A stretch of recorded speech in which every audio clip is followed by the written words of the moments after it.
Hello and welcome to another episode of Port Washington Public Library's YouTube channel show, Collector's Corner. I'm Tony Traguardo, your host for this show, and we've been having fun welcoming collectors and people who have unique things to talk about their collections. And this week, I have as our very special guest, Mr. Mitch Axelrod. So welcome on board, Mitch. Hey, how you doing, Tony? Good. In the interest of full disclosure, I probably should let it be known that Mitch and I share co-hosting duties on a show called Fab Four Free For All, which is a Beatles-related podcast. We talk about all things Beatles, but on this episode of the show, we're going to focus on something in particular that is one of Mitch's niches of expertise. Mitch's niches. Mitch's niches, exactly. So Couldn't you not talk about anything else? we're not going to write just the niches, but we're going to talk about the Beatle cartoons. I mean, I guess can we assume, Mitch, that collecting the Beatle cartoons or anything having to do with the Beatles cartoons is something of an extension of being a fan of Beatles music? I would guess.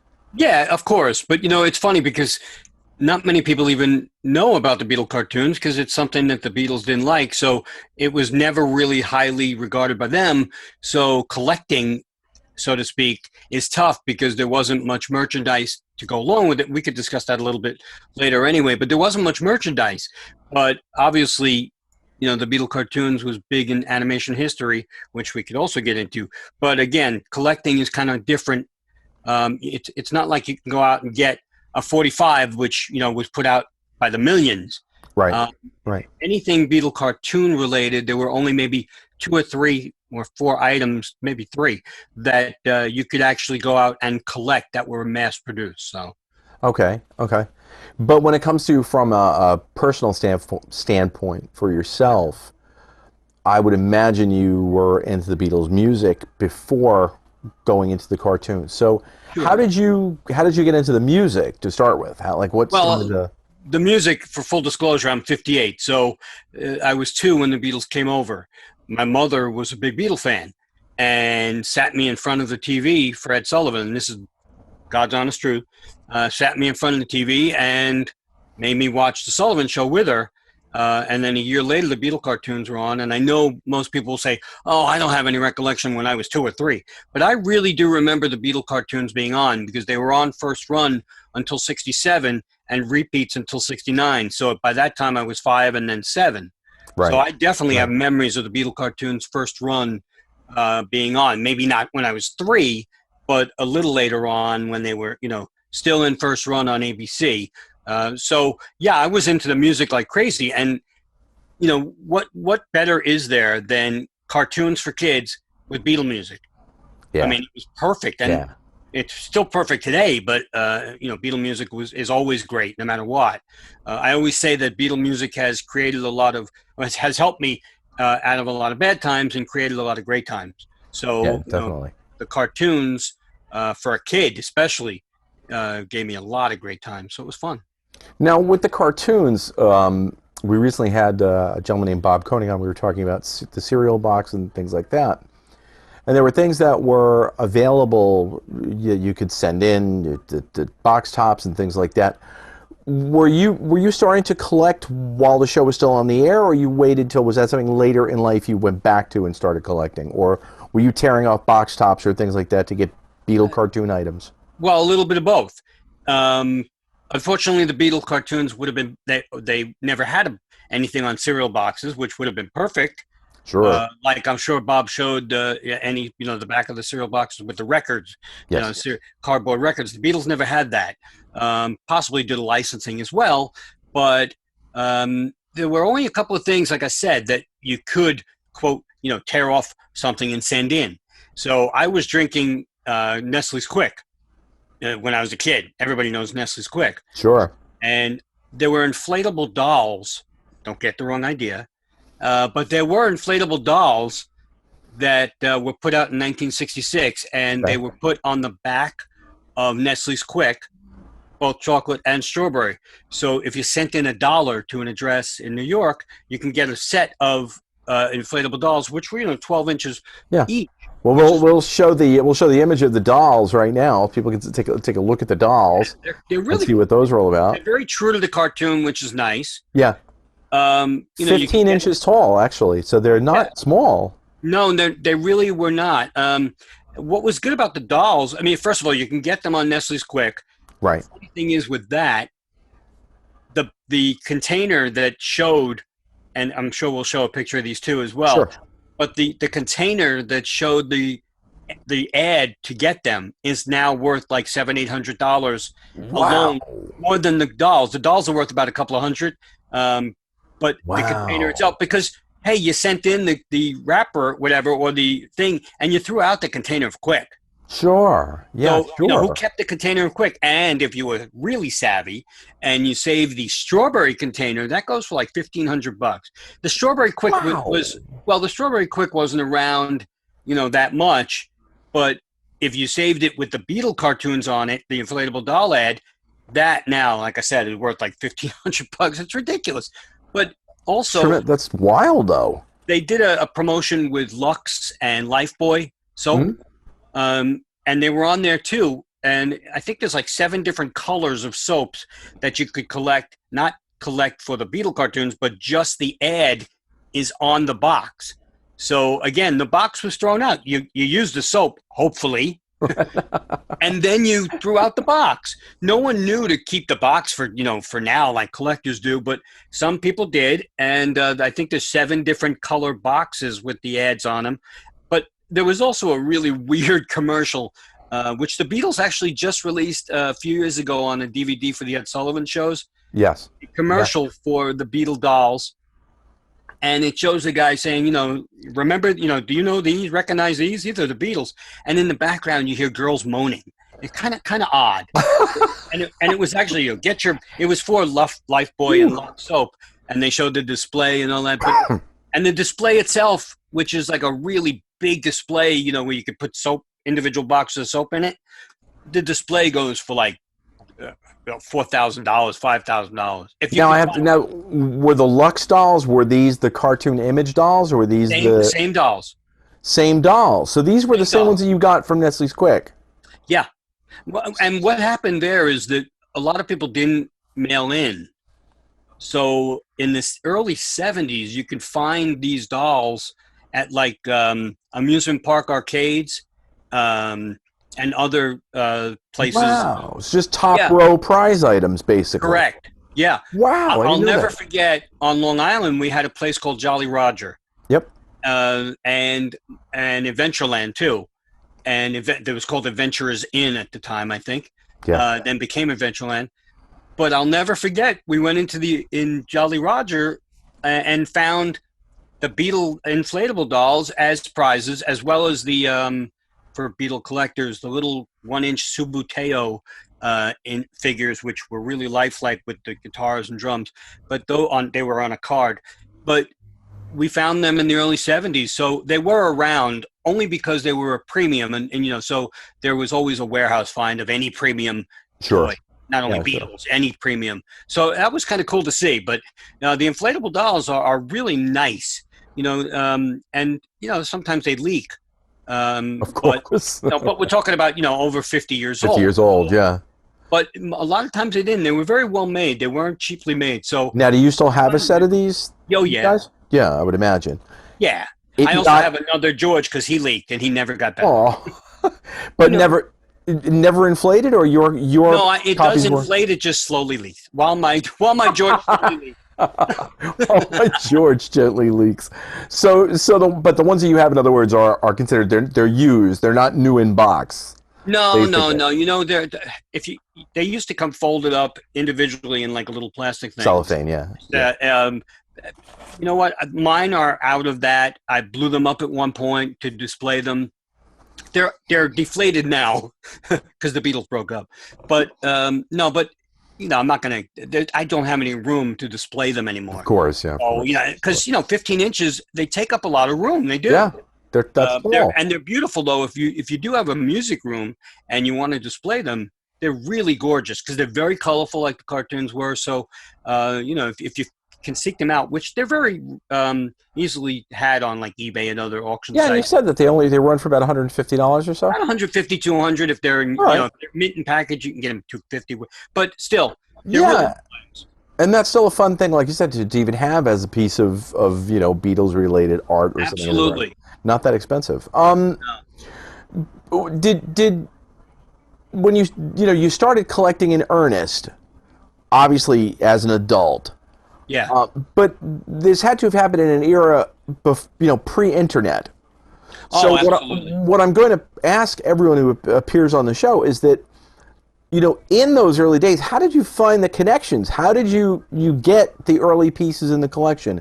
How did what trails do you have to follow? Well, let me just go back 1 minute before we start that. I did find when I was 4, 1966, I went to Plainview Hospital in New York here, and we were in, for some reason, I don't remember why we were in. It wasn't for me. I was visiting someone, my uncle or whatever, and because he was a doctor.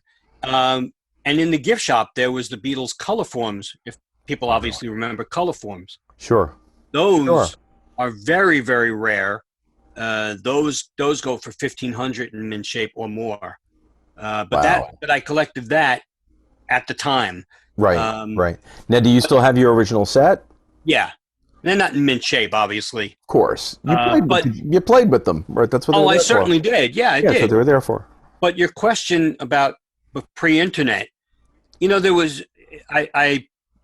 were magazines. Goldmine had a big auction section in the middle.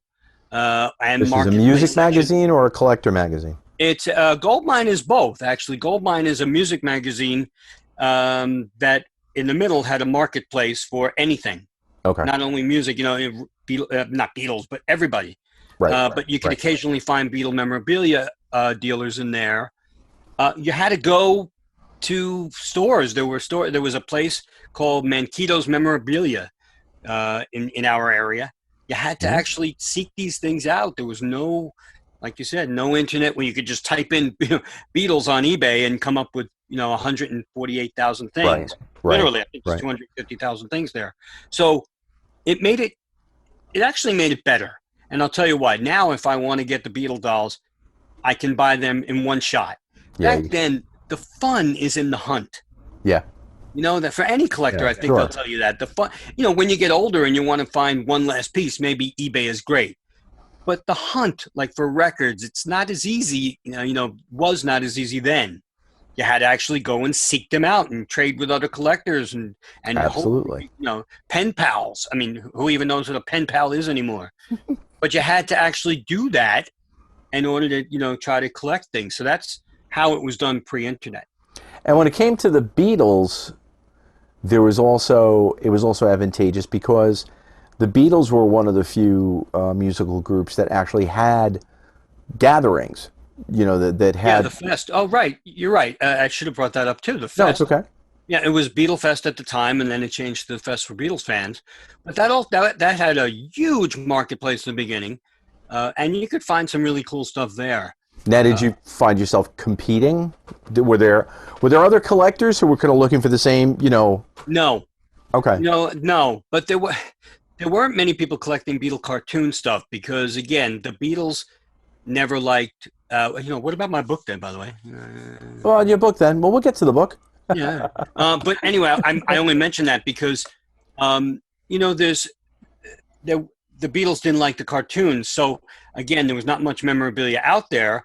And most people didn't know that the Beatles even had a cartoon. A lot of Beatle fans did, but it wasn't something that anybody wanted to collect.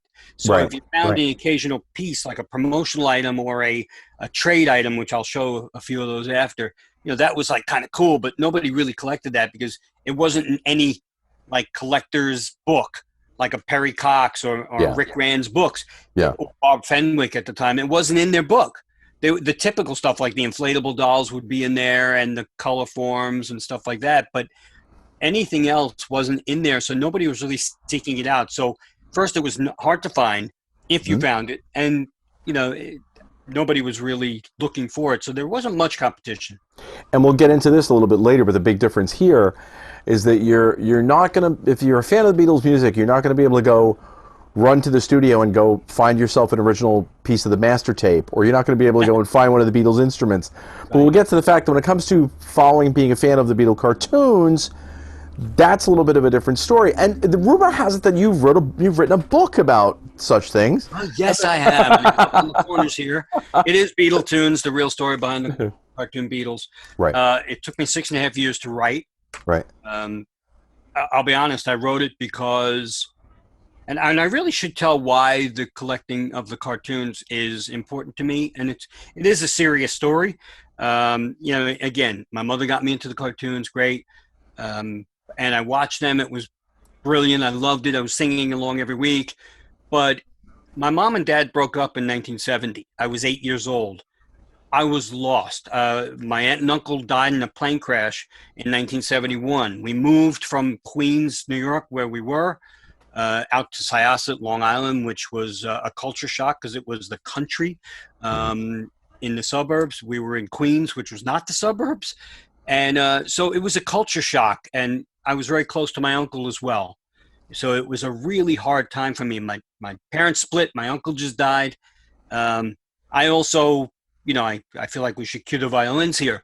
But I was also born with multiple birth defects that my uncle said he would help fix. So I lost him. Wow. So I lost a lot. Sure.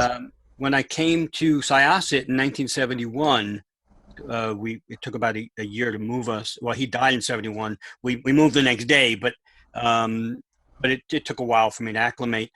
In 71 or 2, the Beatle cartoons were in syndication on Channel 5 here in New York. I remember that. Yeah. 8:30 in the morning before the bus came, or after the bus came, or while the bus came, because several times my mom would have to call me. But you know what? It actually felt like home. It felt warm to me because it felt like when I was 2 or 3 or 5 or 6 or 7. Sure. When the world was right, when my uncle was around, when my parents were happy, I was happy. So I've always had that affinity for the Beatle cartoons because of that. So I've always been a writer. I love writing stuff. So I wanted to write something about the Beatles, but there's 1,000 Beatle books, literally 1,000. So I figured, you know what? Let me see what I can do about researching the Beatle cartoons, because there's nothing written about them. No one ever talks about them because the Beatles hated them. And so I took 6 years. I found somebody in Australia, and it was like a Well of Balsam commercial. It went and so on and so on and so on. And the ball kept rolling, and I just kept getting, I found probably 50 or 60 of the original series participants and interviewed them. Wow. Don't forget, you're a librarian, Tony, so you'll appreciate this. There was no internet when I was doing the research. Right. So I was just going to say, there's the pre-internet. I had to go to the library, and they had phone discs. They called them phone discs. I remember. To put them in the computer and look up. I mean, Australia. I had to call Australia. When I finally found someone, I call. And it's funny because in the foreign phone books, they don't have like Mitch Axelrod. They have J. Coates, R. Campbell, and they'll list 100 R. Campbells in the UK. Well, I was calling all of them and saying, "Did you work on the Beatle cartoons?" No. Click. Did you work on them? No. Click. And finally, when they said yes, I was like, "Oh, yay!" But it took a long time. That's why it took 6.5 years. Just to make the phone calls. And I'll tell you right now, the phone company loved me. But I can imagine. But you know what? It paid off, and I found a lot of the people, and they loved. The best thing about it was my personal relationships with everybody, because they loved having their story told. Because all of these people had done other cartoons as well, a lot. And they went on to do other stuff like Laugh-In, the Mary Tyler Moore, all the writers. So it wasn't just Beatles. And it became really cool. With that in mind, very quickly, and I just don't mean before we go, but you say they did other work before. Can you give us a bit of background about the company that actually did the cartoons? And when you say they did other work, they did work that people would know right off the bat. Yeah, absolutely. It was King Features Syndicate. Depending on what day you ask Al Brodax, was the real story you got. But Al Brodax, God bless him, may he rest in peace, good friend of mine. And we became really close friends. I'm still close with his family. The story that I'll put out there that Al put out there in his book was that when the Beatles were on Ed Sullivan, he looked at them and said, that is something different. He was working at the time in the animation department at King Feature Syndicate. He said, I can help. He called up Brian Epstein in the hotel and said, I can help you with the Beatles. And his secretary said, what? So they finally put him through. Right. Yeah, they put him through, and they set up a meeting to have an animated version of the Beatles. Right. And they had it took a little while, but by September '65 they were on the air. So It was King Feature Syndicate. Now again, this is February '64.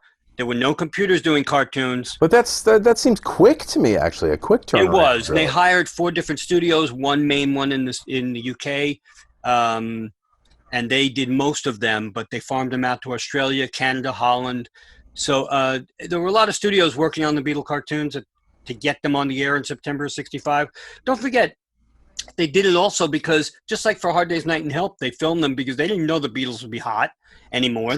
They said, screw it, let's get them on camera now. They'll be hot for a year. We'll make money. Same thing with the cartoons. They had no idea they'd be, the Beatles.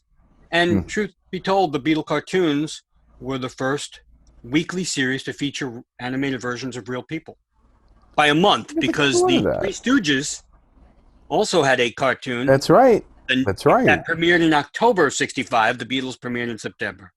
Wow. So the Beatles were part of animation history. I never knew that angle to it. Yeah. Very important. But again, since the Beatles didn't enjoy them because of the voices, we don't have to get into all that. But we can talk a bit about the voices and stuff. Well, we could talk. All right. You know what? The voices were done by an American who you've heard in every single Rankin Bass special, Paul Frees. He did Burgermeister Heatmeister. He played Inspector Fenwick on Dudley Do-Right. My goodness, he was Boris Badenoff on Rocky and Bullwinkle. Sure. But he did the voices of John and George.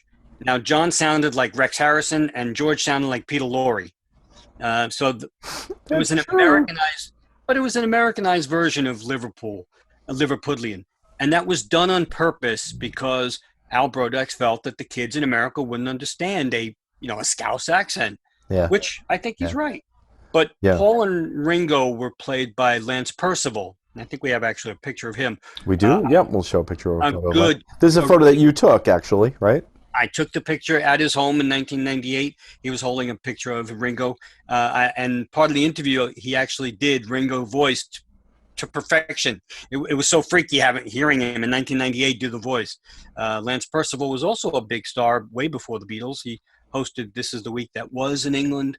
He also did Old Fred or Young Fred, whichever there were two, in Yellow Submarine. So he kept on with the Beatles. So Lance Percival was a Brit doing the British voices. He was a Brit doing Paul and Ringo's voices, and an American doing the other two. But the Beatles didn't love the voices, and Brian Epstein made Al Brodex do a handshake agreement that the Beatle cartoons would never be shown in England.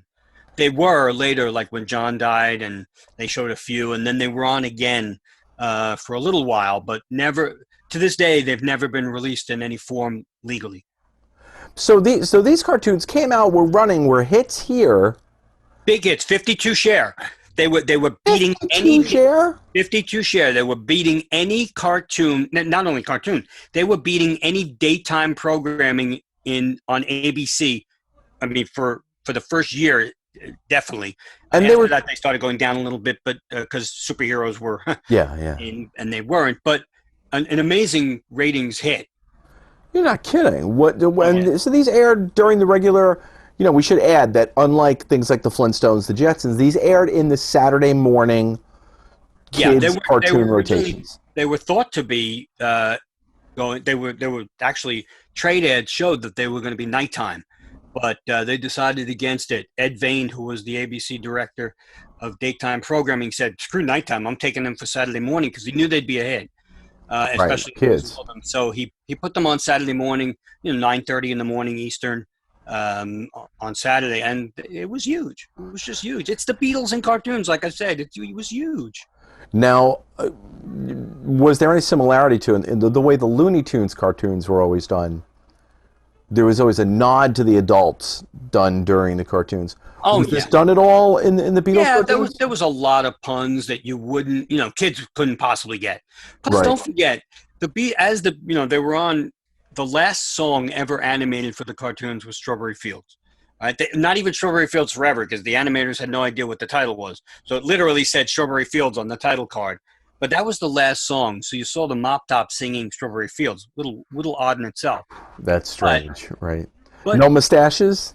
no mustaches. Only in the third season opening they showed mustaches of the real Beatles, but not in the The cartoons. cartoons never had mustaches. But funny thing is that you know the songs that the Beatles were now doing in the last season of First Run were stuff like She Said, which was a sing along with the words at the bottom.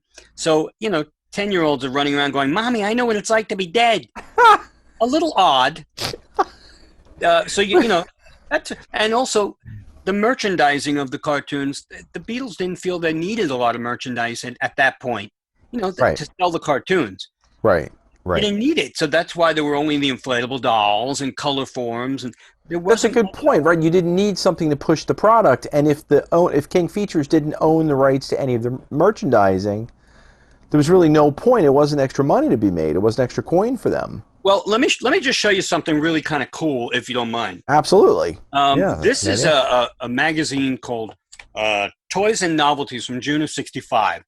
Now, where I'm pointing, it says A.C. Gilbert to sponsor Beatles in animated TV series next fall. What's cool about this magazine, first of all, it's a trade magazine, all right? And it's very hard to find as a collector. You really, how many people save trade magazines? Yeah, of course. It wasn't it was mass produced for the trade industry, but not in any way the volume of Public. regular People Yeah. magazine or whatever, or 16 magazine. Yeah, subscription Which- mag. Yeah, so A.C. Gilbert was the toy maker that did American Flyer trains and also the Erector set. Okay. And they were the main sponsor of the Beatle cartoons, along with Quaker Oats and Mars Company with M&Ms. But the main sponsor was A.C. Gilbert. And Anson Isaacson was the president. And he said, we have the plum of the season with the Beatle cartoons. People are going to run out and buy American Flyer trains, and people are going to run out and buy Erector sets. Well, wrong. What people did after seeing the cartoons, they ran out and bought Beatle records. So, Right. and Duh. actually, A.C. Gilbert went out of business the next year. Wow. Oh, yeah, they went out. But what's cool Wow. about this trade ad, and I have to show you if you could see, Sure.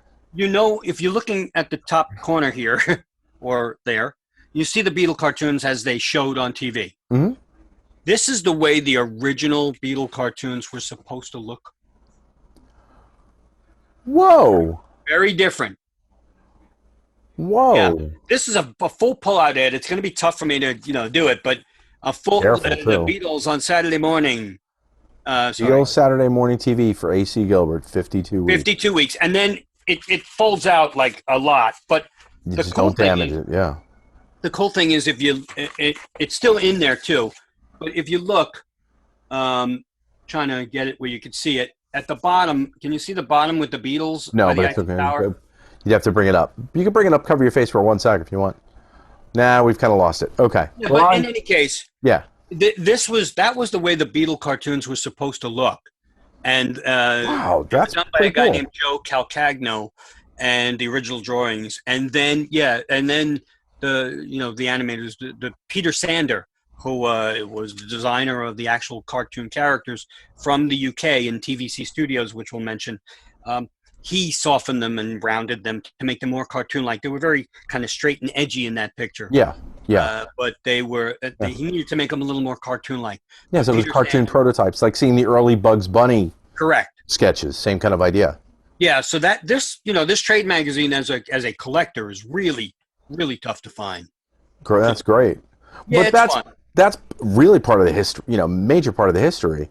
Yes, but it's also it's fun because it is major part of the history. But the show's called Collector's Corner, so Yep. it's I like to find stuff like that. So Yeah. if you find that in a flea market, if I see a toys bunch of toy magazines, I look through them because if they're Sure. from the '60s, because you never know what you're going to find, and Yeah. I happen to find that, which was kind of cool. we're talking about the Beatle cartoons, the series, and you were saying a lot of people don't remember the series, things like that. When people think the Beatles and cartoon, the head automatically goes to Yellow Submarine, the Yeah. full-length film released in 1968. Was there a connection Oh, between the absolutely. TV series and the film? A direct connection. King Features farmed they had the studio TV cartoons, TVC, do most of the cartoons. What happened was after that, Al Brodax announced that I'm going to show you an ad from Variety magazine. Okay, of Um, course. it was Variety magazine, December of '65. So this is after premiere. All right. Okay, Here's the ad, okay. and it actually says when you have a hit as big as the Beatles, what do? You make 4 half-hour specials. All right, and they were going to do half-hour specials of the Beatle cartoons. Well, Why would four you half have needed to hour do a 4 half-hour specials if you were already doing a half-hour show? Prime because time they were going to be specials? prime time specials. Got it. Okay. Okay. But Game if you changing. take 4 half hours, that's 2 hours, and the half-hour specials never materialized. But King Features made an agreement with TV Cartoons to do Yellow Submarine. So all the same animators worked on Yellow Submarine.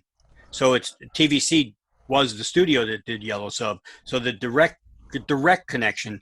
As a matter of fact, there's a bunch of in the last cartoon. Well, not the last cartoon ever shown, but in Strawberry Fields, as I mentioned before, there's a line in the cartoon at the very end. The last line of the cartoon is "It's all in the mind, you know," which Mm, is used twice in Yellow Yellow Submarine. Submarine. Same Yeah. animators did it, so Yeah. it was a natural progression um, from the Beatle That cartoon. and that had to be a conscious connection. There's no way that something like that was going to be done by accident, a line Correct. like that. No, no, definitely a conscious thing. But Yeah. and speaking about collecting, though, um, Yellow Submarine sells, which I think you want to get to at some point, right? Yeah. Yellow Submarine cells were sold retail, 3 to a pack in like Woolworth in the '70s. So you could buy Yellow Submarine cells, which is why they're much more plentiful um, out there today. You'll find, you can find them on eBay. You can find them in different collector magazines. The Beatle cartoons are so rare when it comes to cells because they were washed away. They needed to use them again. They just washed Right. them We away. should let folks know cells could be Washed rinsed, away and washed reused. out, and reused. Yeah. And Yeah. cells were, just so people know, they were, on the acetate, actually under a camera, filmed. And the Beetle cartoon cells are some of the rarest cells out there in animation history, quite honestly. And you sent a funny image, but there's a connection in one of the Beatle cartoons, and I think it's the one that you discussed that was the last one, Yeah. where it feels to another Beatles-related movie, actually. Yeah, very odd. John Lennon did a solo movie called How I Won the War Right. while they were waiting to record again. Sergeant Pepper's. This was like in the 8 weeks or whatever they took some time off from in order to wait to do the Penny Lane, Strawberry Fields, and Sergeant Pepper. And John did a solo movie, and because the Beatle cartoons were still going at that point, the animators made it that Musketeer Gripweed, who John plays in the movie How I Won the War, actually shows up in Strawberry Fields. It's Makes kind a cameo of a appearance. bizarre thing that they did, but I think it's kind of cool. It's brilliant, actually. I'd Just love to get pops up. Yeah, I'd Oh love my! to get that cell. Oh That wow! would be one that would probably be worth thousands of Yeah, dollars. that would fetch First a of all, it lot. has 4 Beatles in. Well, George is not in it, but it does have 4 Beatles because there's 2 Johns. Right. But that kind of for collectors, that would be like a grail piece, Now, speaking of Grail pieces, before we move on to the cells, Yeah. there were a couple of other odd items that we talked about. Yeah. There was a postcard, Yeah. and then also too there was another. Explain the other odd collectible that we were talking about. Well, let's get to the postcard. That's kind of cool too as a collector because, back when there was no internet and email, You had to Kids. write letters. You know what that is, right? You had to literally write a letter and send it somewhere, snail mail. But people would write into either King Features or ABC about the Beatle cartoons. They were on ABC TV. And a lot of the times a viewer would get back a postcard. It was an oversized postcard, which I think it's like 4x9, which is a big postcard This is a with the big Beatles postcard. cartoons on the front, and on the back it was just like a generic, thank you. The Beatles voices were not used, but they're filmed and they're shown in many countries and blah blah blah. But you got back a viewer response postcard. How many of those were saved? People got them back. I actually have 2 of them that were unused, so they're not, no name on them and no stamp or Wow. anything. Yeah, So so these they're were very tough to find. those are from the stock, in other words. Yeah. So did they address individual questions? Did they have like stock questions that they? No, as far as I've seen, it was just like the generic postcard that's saying, and you'll show it. Absolutely, yeah, we're showing that. Yeah, it basically says, thank you for your interest. The Beatles didn't have time to do their own voices, but the Beatles were very happy about it, and that the Beatles, they were shown in many countries, whatever. We're very sorry that the Beatles couldn't write back to you, but they haven't enough pens, right? Okay. Exactly. There you go. But that's fun. There's the other really big thing that I found, and I found this on eBay, I have to admit, in the last 2 or 3 years. Something I never knew existed. I got it from a seller in Brazil, but it's from Argentina. An incredible thing. The cartoons shown again worldwide except for the UK. Correct. Yeah, as a matter of fact, there's a story I tell. I was in Puerto Rico in 1977, and the cartoons were on TV in 1977 and in syndication in Spanish, and it blew my mind. I mean, I actually took my RCA Selectavision camera. Oh, wow. And put it on the TV and filmed. I have a bunch of the Beatle cartoons in Spanish, in black and white, but really weird. But anyway, in Argentina, they made these sets of booklets of slides for kids, probably in the late 60s, because the Beatle ones they reference Yellow Submarine, so it's got to be late 60s. Okay. But there was a bunch of King Features characters that were licensed, as well as Mickey Mouse and stuff. And I forgot to mention, by the way, that King Features had done Popeye, Beetle Bailey, Snuffy Smith, and Crazy Cat. I'm sorry about that. No, it's okay. And that's where these animators came. Done a lot of property. They had a lot of, especially Popeye. They did 260 or 220 of the new Popeye in the 60s, which some people like, some people don't. But anyway. And some of the same animators worked on those projects, I imagine. Yes. Okay. A lot of, and then they were also done in Australia too. So that's how they got some of the other studios together, because Al knew them. Right. But as far as this other thing from Argentina, it's Los Beatles. There's 12 slides in a case in the little booklet, and the booklet's like 6x9 or 6x7, and it was made for kids, almost like the Give a Show projector. Remember those? Sure. Yeah. This one actually has real slides. Those were paper slides.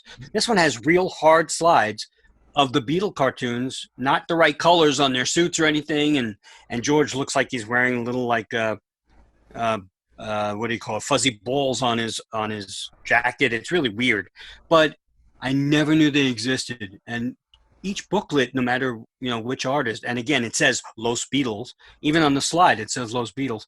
Each booklet, no matter who the artist is, goes for like $350. Wow. I never knew it existed. I got it for a lot less than that. I bargained with the guy, but I never knew it even existed. And that's a cool collectible. And then there was a bottle cap? That's another thing. What is? Well, you remember having actually bottle caps. I mean, now you could twist off and Yeah. But when there were bottles, because there were no cans in the 60s, or very little cans, you could find like baseball players under the caps. I know in 1967 there were baseball players, 68 under like Fresca and Tab. Wow. But in Australia, NSW 9, Channel 9 in Australia sponsored having the Beatle cartoons and other King Features on caps. I've only seen 2. I have Ringo, which I think you'll show. Very tough to find because, the caps, you didn't twist them off, so you had to take them off with a can opener.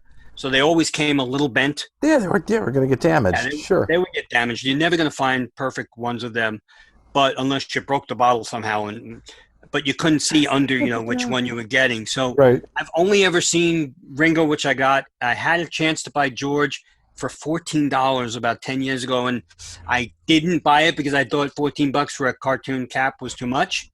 And now it's worth a couple $100. But anyway, as a collector, that's what you go through. You bet. That's exactly what happens. You kick yourself, but the Ringo one is really cool. It's from 1965, so it's 66. Of the time, yeah. Of the time, yeah. They didn't do it afterwards. So, and it is from Australia. Australia really enjoyed the cartoons again because they did about 26 episodes, not full shows, but 26 of the episodes. There were 78 episodes and a bunch of sing-alongs.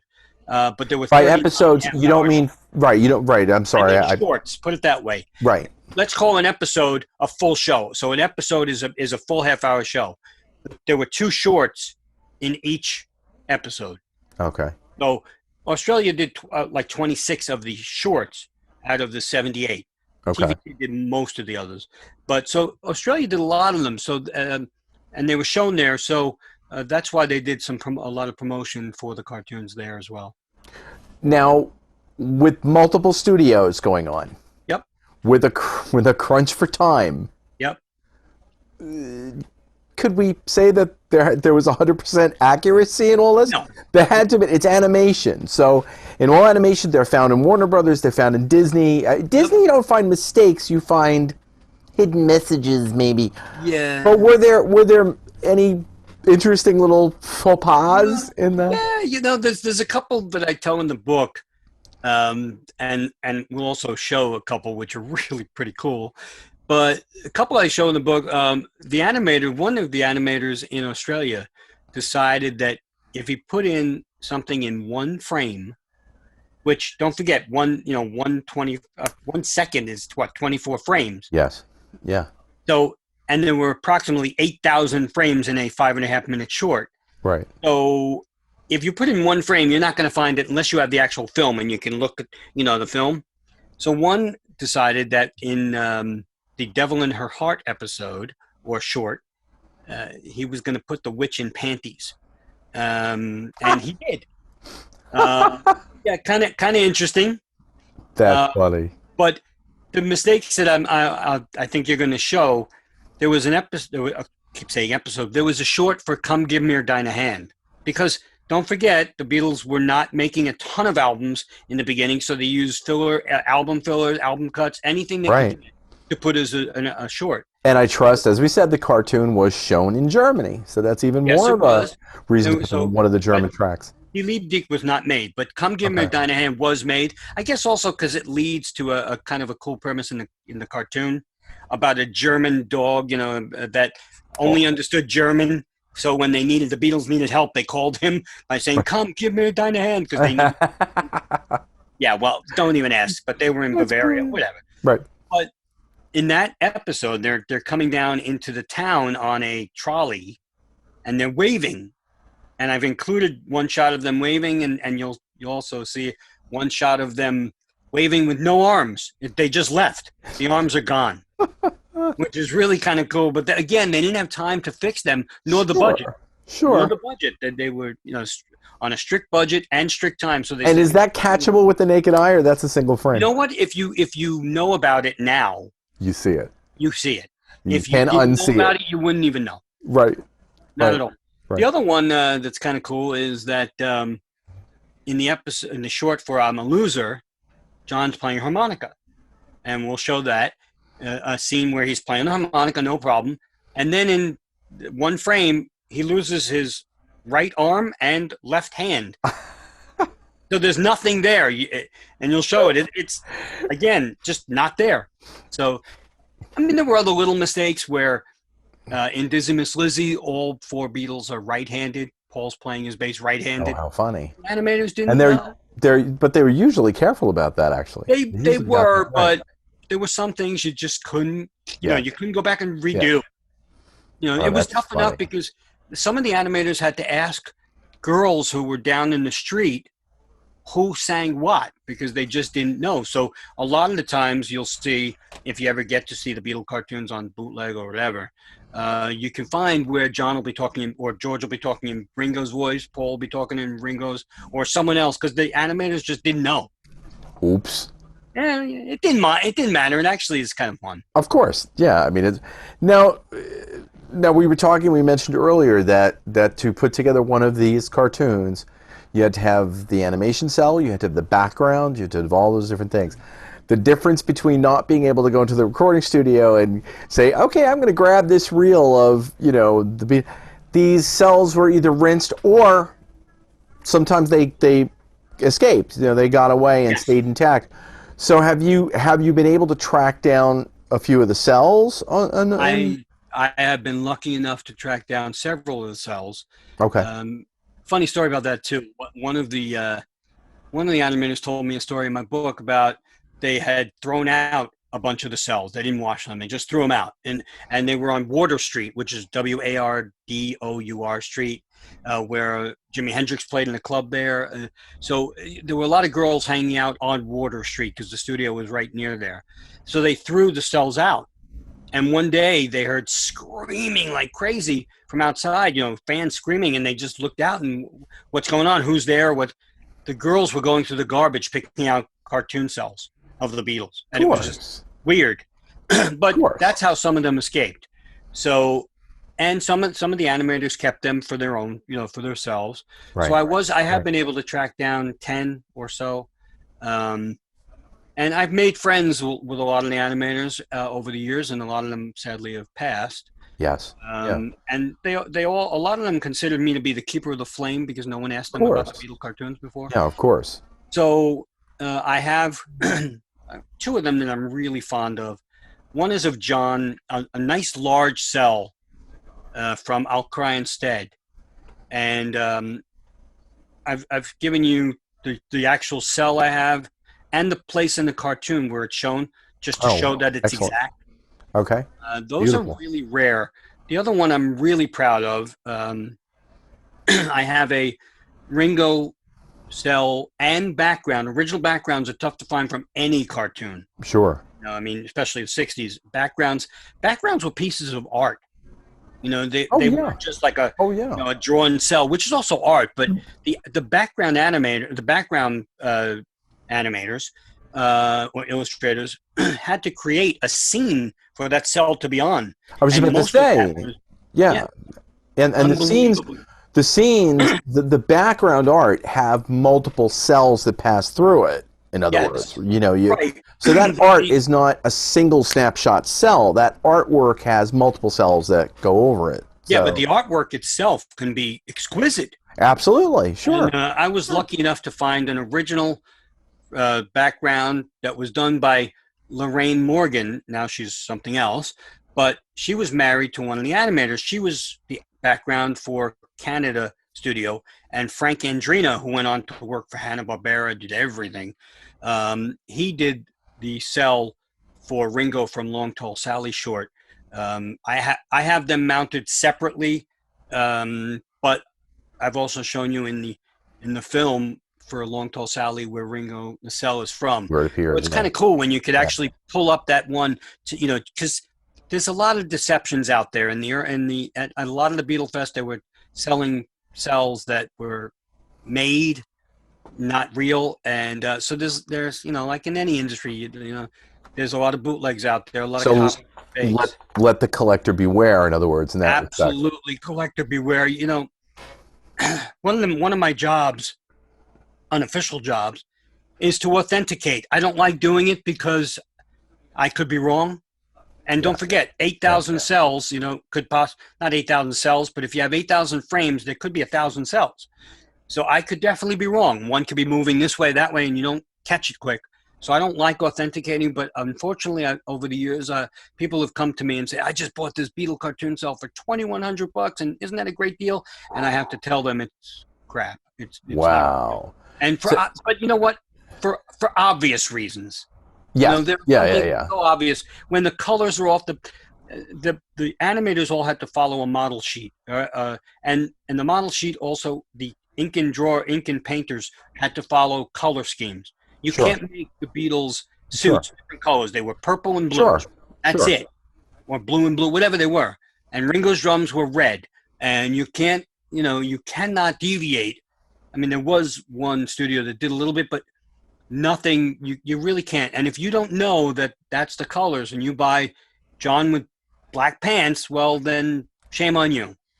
Right. Don't do it first. So I've Right. had Don't. Oh, multiple, wow. and I hate it because they get mad at me. How do you know? Who do you think you are? All right, thank you. Then don't take it my word. I'm glad you got your cell and it looks great. Right. It's lovely. But, Why did you come to me to ask? Right. Exactly. but they get mad at me because Wow. they're mad at themselves. So, definitely collector beware. Yeah. But cells, Yeah. generally, Beetle cartoon cells are very tough to find. If you find them, please either email me, scrutinize them like crazy because there are a bunch of fakes out there because people know they can get the money. And do your research if you're going to spend $2,100 on something. And Nowadays, you're not going to spend $2,100. If it's all 4 Beatles, it's $5,000 and up. wow.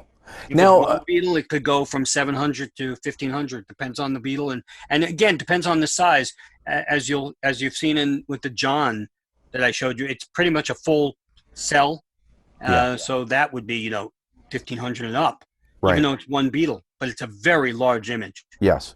Yeah. And also the Ringo one is pretty large too. So Now, you mentioned that a lot of the animators have passed, sadly, but there are a few who are still with us, and there a few that you're still in touch with.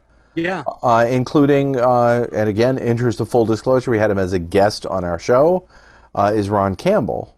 yeah. And is Ron still going out? I know that for a time he would go and do sketches, personal sketches for people and things like that. And that was something he did for a long time. So are those sketches still around? Is he still doing that? I don't know. Yes, he is. Ron is 78 years old now or so. Or 75, probably 78 or close to 80. But he is doing, he works with a company called Rock Art Show. Scott Siegelbaum, a really great guy. And they bring their artwork around all over the country and parts of out of the country. But Ron Campbell worked in Australia for our Transit Park studio.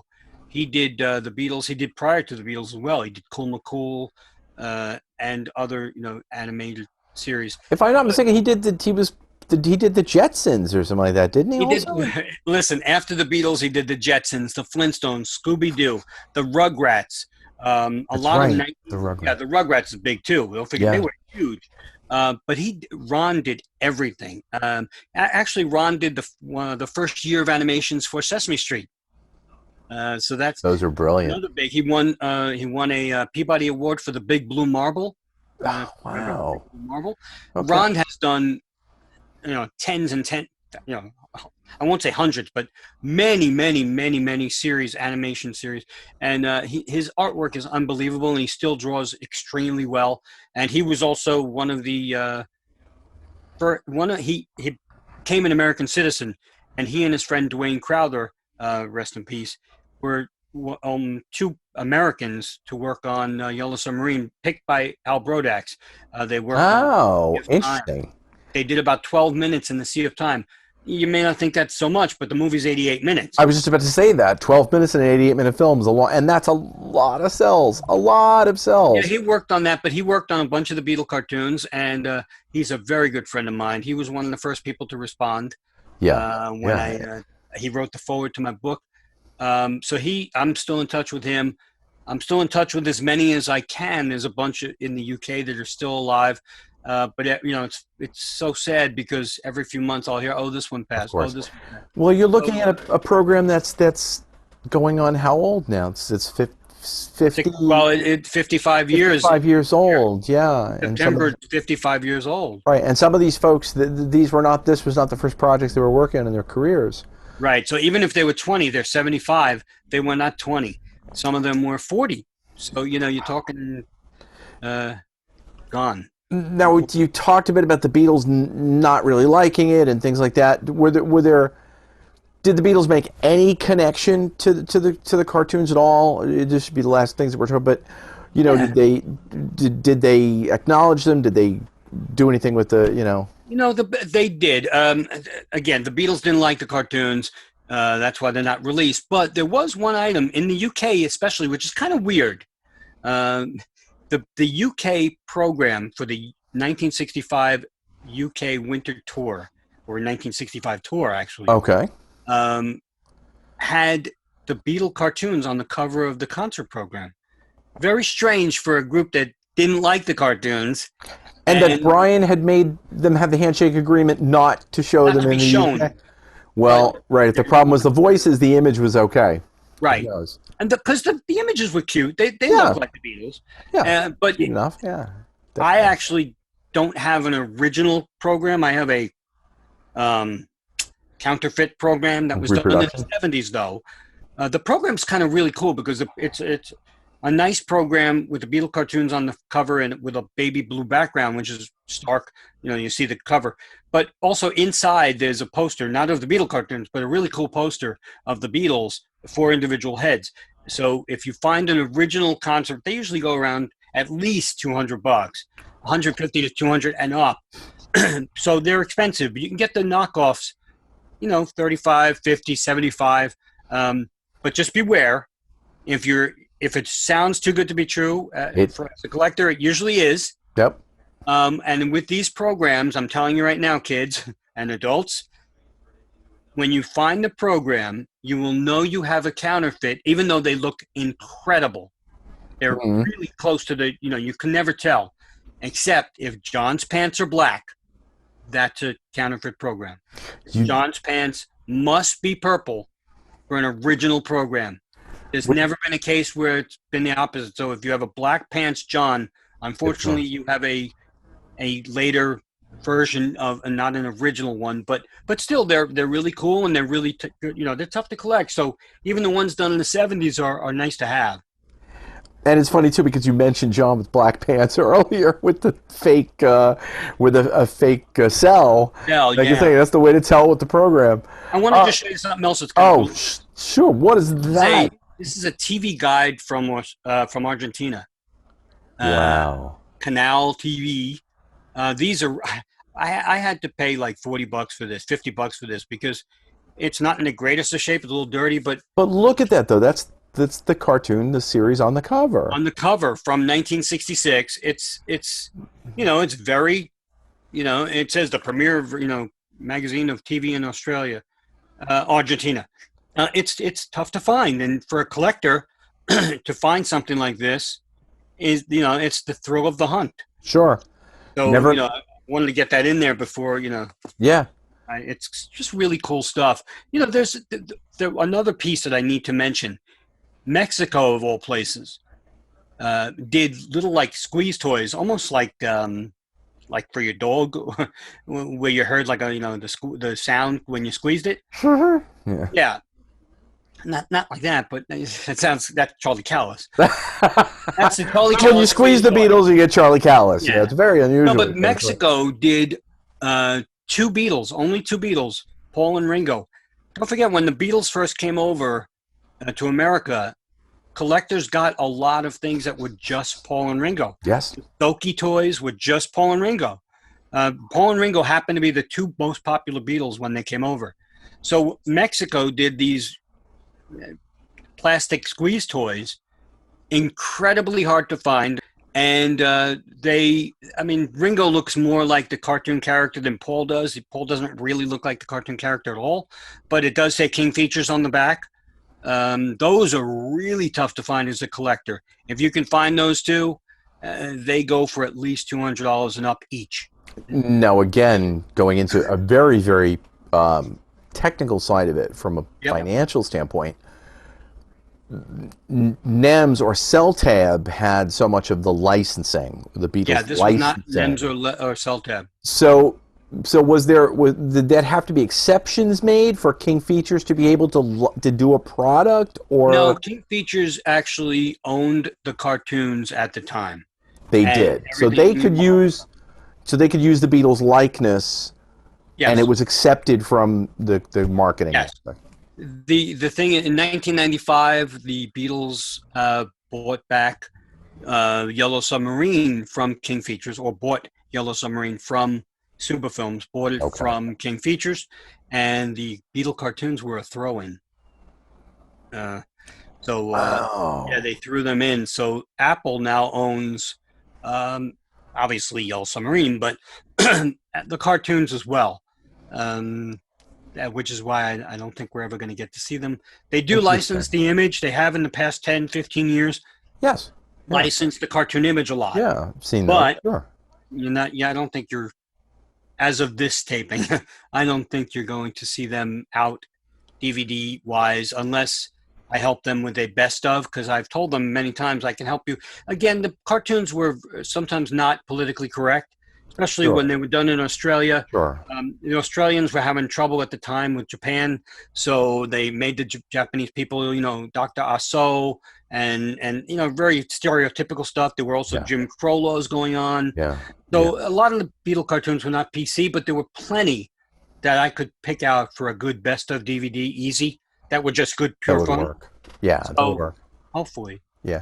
Although they sometimes would insult werewolves and things like that, so you have to be careful with the werewolf community. What's something like that? I'm sorry. Werewolf. Werewolf. Beowulf, Bear Castle. Exactly, Young Frankenstein people. So, very quick, if you can think of anything, you doing the book led you to some fun experiences connected to the Absolutely. different. Is there anything that comes to mind that you'd say, I never thought when I was 4 watching the cartoons that I would be ... Yeah, I mean, there were opportunities that I never, um, you know, uh, meeting some of them. I won't get into all that. I'm not going to get into stories because Right. I don't want to, but meeting Beatles, being at parties for the Yellow Submarine 30th anniversary at Maida Vale Studios, BBC Maida Vale. Uh, a mind-blowing experience. As a matter of fact, if you watch the DVDs for Yellow Submarine, all the extras were filmed at the 1998 party for Yellow Submarine. It's just and plus, even though it's not the Beatles, all the relationships I've made were so dear to my heart. Of course. Especially Yeah. without Brodex, but a lot of people. Sure. I have a great friend who's he's 75. Norman Kaufman. He was 16 when he joined TVC and worked on the cartoons, and then Yellow Submarine. He was production assistant.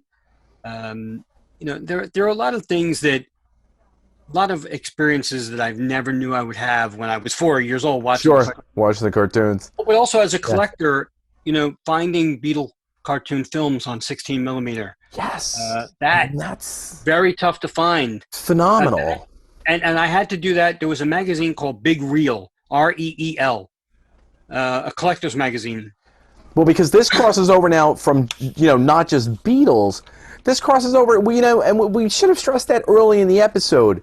This doesn't just touch the Beatles as a phenomenon. You're talking about animation history. And yeah. And you're talking about, when the collector side, it's not just animation cells, but it's the completed piece, the films, reel, yeah, the film. At one point, I had all the 16 millimeters of the films. All 16 millimeters? All of them. Yeah, and I still have a bunch. Now, were they shorts or the episodes on the 16 millimeters? Both. I tried to collect as many full half hours as I could. At one point, I was up to 18 out of the 39. Wow. As far as the shorts, I had them all. Except a couple of sing-alongs I didn't have. Okay. Because there were 2 sing-alongs in each Right. episode as well. And in syndication, they were broken up a lot of times, in 5-minute reels, whatever. But so those are fun to collect as well. Wow. They're really great because a lot of the bootleg DVDs you see now on the market, they don't have I should stress the cartoons had an opening, and there were 3 separate openings. They had a short, they had bumpers, like a now word from our sponsor. Sure. Those are so rare to find. And then they had the sing-alongs, more bumpers, next week's previews, which are incredibly hard to find, and then another short and the ending credits. MTV showed the cartoons in 86 and 87, and the Disney Channel showed them in 1990 for a half a year. Okay. And they were cut up. They were not You didn't get all three openings. You got the first one for everything. You didn't get any bumpers. You didn't get any and next week's previews. So if you could find a half-hour reel and get those are incredibly rare. So Wow. that's fun as a collector too to try to find. Yeah, absolutely. Yeah. Absolutely.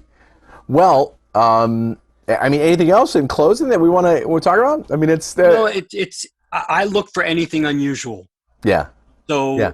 for me, I have a piece that it's a cardboard, heavy, thick cardboard piece that has the Beatle cartoons on it, and that used to be, it's on a newsstand, that would say in this Friday's, Herald, the Beatles, and the Beatle cartoons are on there. It's tough to find.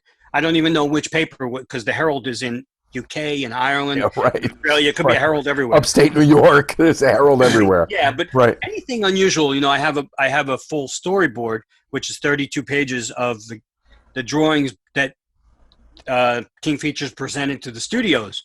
That's Whoa. anything production wise. For Yeah. me, as I get older, the mass produced stuff like the dolls and stuff, they don't mean as much to me Sure. because Sure. anybody could find them on eBay. But when you get to the production of the cartoon, like the cells, I'll never sell my cells. It Yeah. just means too much to me. Yeah. One cell that I have, and I have to talk about, there was a guy named Ray Leach. He changed his name to Ray Lee, a big animation director in Australia. I wrote to him. He gave me great insight into his part as an animation director for the cartoons. He only worked on about 3, but he had incredible stories. But when I asked him if he had any original memorabilia, he said no. But he did one. He did a cartoon short for "I'll Be Back," the song "I'll Be Back," which is a great song from the Hard Day's Night UK album. I think Beatles 65 on Hmm? in but in the mail one day, I got a cell from Australia from him. He Okay. redrew it using his model sheets. It Wow. looks great, and he wrote, "Good luck with the book, Mitch." Ray Lee. Now Ray has since long Yeah. gone, passed, Yeah. but that cell, even though it was not under camera, will always mean incredible stuff to Of me. I mean, course. sentimental. Right. One of the other animators, Richard Jones, also worked in Australia. We had formed a great bond. He worked on Hard Day's Night, the first episode ever done. Incredible stuff.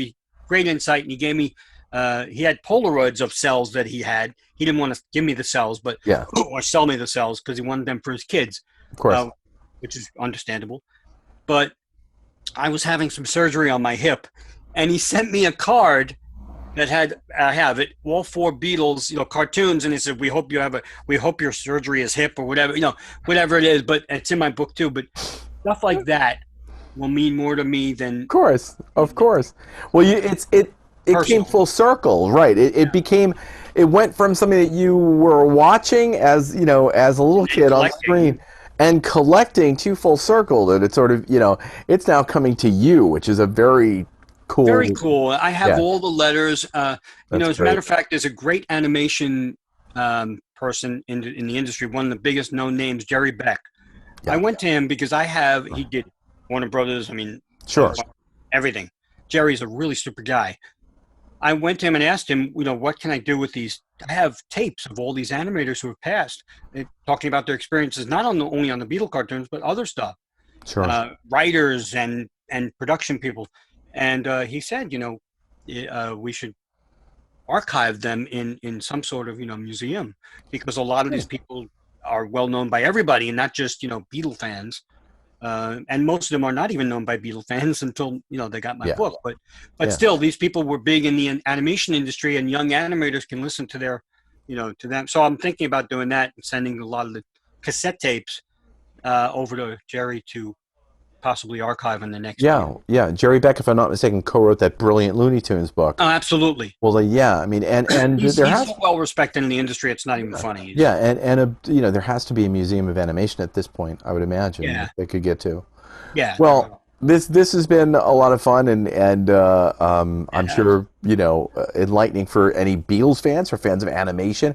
That's a fun thing about this kind of thing. Like I say, it crosses over. Yeah. So I appreciate you coming to do this. And Oh, it's fun. I mean, collecting in general for me is just fun. yeah, You yeah, never know what you're going to find. You and I have gone to record shows and you pull out something you're like, wow, this is kind of cool. So I always, again, the thrill of the hunt for any collector is amazing. And when I do find something that is especially Beatle cartoon related, and your yeah. eyes just light up and go, "Oh, I got to get out of here now. I want this now before someone else sees it." Because how many times have we done that? You see a record, you put under your, yeah, I'll take this. Hopefully no one else can see it no more. So I mean that's come up a few times with like Beatle cartoon stuff. So I'm sure. I love collecting. So this is all I love talking about it. So Well, we have enjoyed, and it's been great having you on the show. So thank you for being part of this episode of Port Washington Public Library's Collectors Corner. my pleasure. Many more to come, so keep an eye on the Port Washington Public Library YouTube channel. Very special thanks to Mitch. One more time, the name of the book, Mitch. The book is called Beatletoons, the real story behind the cartoon Beatles. It's out of print, but you can get it from third-party sellers on all sites. And All right. if you want to write to me, maybe Tony will put a little link to my email. Certainly can. Yeah, absolutely. So you can always get it from me. we'll put that in the YouTube description. So Now, thank you, everyone, for tuning in. I'm Tony Traguardo for the Port Washington Public Library. See you next episode. take care, Thanks. everybody.